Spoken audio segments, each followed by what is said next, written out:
بسم اللہ الرحمن الرحیم۔ شرح تہذیب کا دوسرا باب ہے مقدمہ، سبق نمبر 11 میں خوش آمدید۔ آج کے اس سبق میں ہم پڑھیں گے کہ منطق کا موضوع کیا ہے۔ عبارت دیکھ لیں، ترجمہ کرتے ہیں اور آخر میں اس کی تشریح کرتے ہیں۔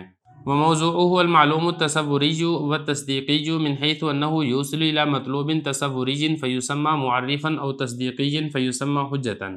قوله المعلوم التصوری اعلم ان موضوع المنطق هو المعرف والحجة، اما المعرف فهو عبارة عن المعلوم التصوری لكن لا مطلقا بل من حيث انه يوصل الى مجهول تصوری كالحيوان الناطق الموصل الى تصور الانسان، واما المعلوم التصوری الذي لا يوصل الى مجهول تصوری فلا يسمى معرفا، والمنطق لا يبحث عنه كالامور الجزئية المعلومة نحو زيد وعمر، واما الحجة فهي عبارة عن المعلوم التصديقي لكن لا مطلقا أيضا بل من حيث أنه يوصل إلى مطلوب تصديقي كقولنا العالم متغير وكل متغير حادث، الموصل إلى التصديق بقولنا العالم حادث، واما ما لا يوصل كقولنا النار حارة مثلا فليس بحجة، والمنطق لا ينظر فيه بل يبحث عن المعرف والحجة من حيث أنهما كيف ينبغي أن يترتبا حتى يوصل إلى المجهول، قوله معرفا لأنه يعرف ويبين المجهول التصوري، قوله حجة لأنها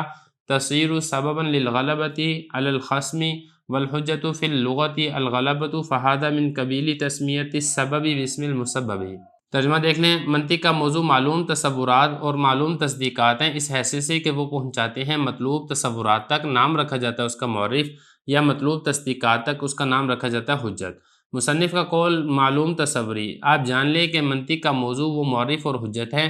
معرف وہ نام ہے معلوم تصور کا، لیکن مطلقاً نہیں ہے بلکہ اس حیثیت سے کہ وہ مجہول تصور تک پہنچاتے ہیں، جیسا کہ حیوان ناطق جو پہنچانے والا ہے انسان کے تصور تک۔ بہرحال معلوم تصور جو کہ مجہول تصور تک نہیں پہنچاتے ہیں اس کا نام معرف نہیں رکھا جاتا ہے، اور منطقی اس سے بحث نہیں کرتا ہے، جیسے کہ امور جزیہ جو کہ معلوم ہو، جیسے کہ زید عمر۔ اور بہرحال حجت وہ نام ہے معلوم تصدیقات کا، لیکن مطلقاً نہیں یہ بھی بلکہ اس حیثیت سے کہ وہ مطلوب تصدیقات تک پہنچاتا ہے، جیسا کہ ہمارا قول العالم متغیر وکل متغیر حادث، یہ پہنچانے والا اس تصدیق تک جو کہ ہمارا قول العالم حادث۔ بہرحال وہ تصدیقات جو پہنچاتی نہیں ہیں، جیسے کہ ہمارا قول النار حارۃ مثال کے طور پہ، یہ حجت نہیں ہے اور منطقی اس میں نہیں دیکھتا ہے، بلکہ وہ بحث کرتا ہے معرف اور حجت میں اس حیثیت سے کہ وہ دونوں جیسے کیسے ہوں مرتب ہو جائیں یہاں تک کہ وہ پہنچا دیں مجہول تک۔ مصنف کا قول معرف اس لیے کہ یہ پہچان کراتا ہے اور مجہول کی وضاحت کرتا ہے مجہول تصور کی۔ مصنف کا قول حجت اس لیے کہ یہ سبب بنتا ہے اپنے جھگڑالو پر غلبہ پانے کا، اور حجت لغت میں غلبے کو کہتے ہیں، یہ تسمیت السبب باسم المسبب کی قبیل سے ہے۔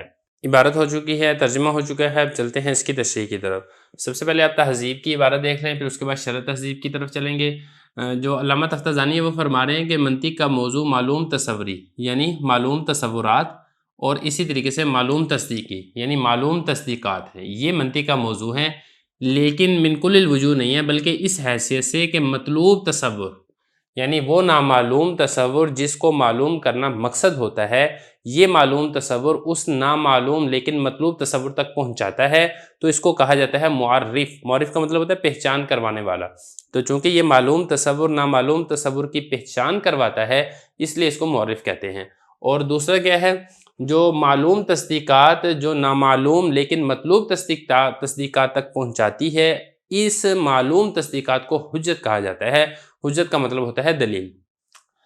اب یہاں پہ آگے وضاحت کر رہے ہیں کہ دیکھیں جو معلوم تصوری ہے، بتا رہے ہیں کہ جو منطق کا موضوع ہے وہ کیا ہے، معرف اور حجت، یہ دو ہیں منطق کے موضوع۔ معرف معلوم تصورات اور حجت معلوم تصدیقات۔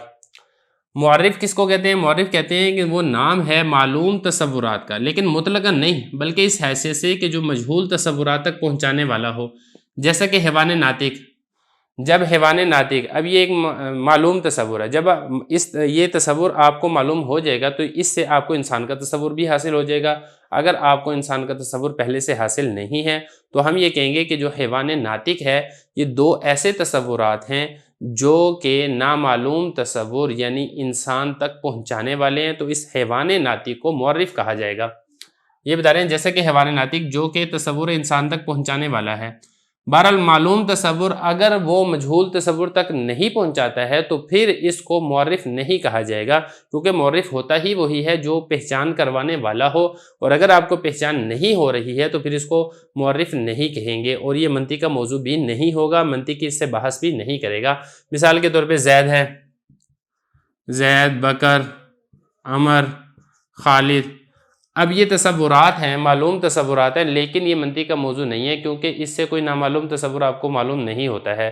زید کے تصور سے آپ کو بکر کا تصور حاصل نہیں ہوتا ہے، بکر کے تصور سے عمر کا، عمر کے تصور سے خالد کا، یا ان سب کے تصور سے آپ کو کسی اور تصور حاصل نہیں ہوتے ہیں۔ یہی بتا رہے ہیں، فرما رہے ہیں بہرحال معلوم تصور جو کہ مجہول تصور تک نہ پہنچانے والا، اس کا نام معرف نہیں رکھا جاتا ہے، اور منطقی اس سے بحث بھی نہیں کرتا ہے، جیسا کہ جزئی امور جو کہ معلوم ہے، جیسے کہ زید، عمر، بکر وغیرہ۔ اور اسی طریقے سے حجت بتا رہے ہیں کہ وہ نام ہے معلوم تصدیقات کا، لیکن یہاں پر بھی وہی بات ہے کہ مطلقاً نہیں، بلکہ اس حیثیت سے کہ وہ نامعلوم تصدیقات تک پہنچانے والی ہو۔ یہ بتا رہے ہیں معلوم تصدیقات کو حجت کہتے ہیں، لیکن مطلقاً نہیں، بلکہ اس حیثیت سے کہ وہ مطلوب یعنی نامعلوم لیکن مطلوب تصدیقات تک پہنچانے والی ہو۔ جیسے کہ اس کی حضرت نے مثال دی ہے کہ ہمارے پاس دو تصدیقات ہیں، ایک ہے العالم متغیر، اور دوسری ہمارے پاس تصدیق کیا ہے، کل متغیر حادث۔ اب یہ دو معلوم تصدیقات ہیں، جب ہم نے ان دونوں کو ملایا صغریٰ کبریٰ اور پھر وہ منطقی قاعدے کے مطابق ہم نے نتیجہ نکالا، تو ہم اس معلوم تصدیق تک پہنچ چکے ہیں، العالم حادث، یہ نتیجہ ہے۔ اور یہ جو دو ہیں تصدیقات، ان دو تصدیقات کو حجت کہا جائے گا۔ حجت کا مطلب دلیل، جو ہم نے نتیجہ نکالا نا یہ والا العالم حادث، اگر کوئی آپ سے پوچھے کہ آپ کے پاس دلیل کیا ہے العالم حادث، تو آپ دلیل کے طور پہ یہ دو معلوم تصدیقات پیش کر دیں گے، تو یہ دو معلوم تصدیقات حجت ہیں اور دلیل ہیں اس نتیجے کے لیے۔ تو یہ بتا رہے ہیں کہ اس حیثیت سے کہ مطلوب تصدیقی تک پہنچاتے ہیں، جیسا کہ ہمارا قول العالم متغیر وکل متغیر حادث، یہ پہنچانے والا ہے اس تصدیق تک جو ہمارا قول ہے العالم حادث۔ اور اگر کوئی تصدیق تو ہے، یعنی کوئی مکمل جملہ تو ہے، جملہ خبریہ ہے، اور آپ کو اعتقاد ہے، لیکن آپ کوئی اس سے نامعلوم تصدیق معلوم نہیں ہو رہی ہے، تو اس معلوم تصدیق کو حجت نہیں کہا جائے گا، اور وہ منطق کا موضوع بھی نہیں ہوگا۔ مثال کے طور پہ میں یہ کہتا ہوں النار حارۃ، آگ گرم ہے۔